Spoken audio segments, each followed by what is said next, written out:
Zeynep buraya gel. Zeynep buraya gel.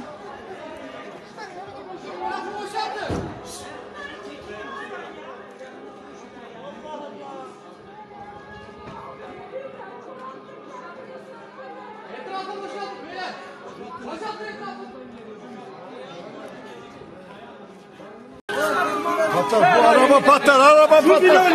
Benzin patlar, benzin. Ben orada ya itfaiye. Ne düştü ya? Uçak.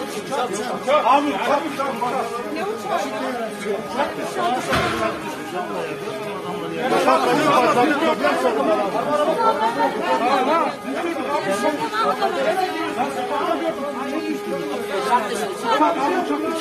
İtfaiye nerede itfaiye?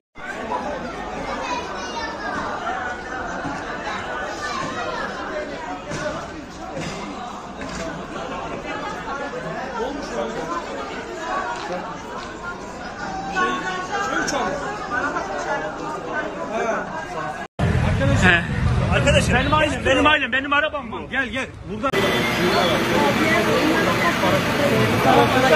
Gel abi. Aşağı tarafım ya.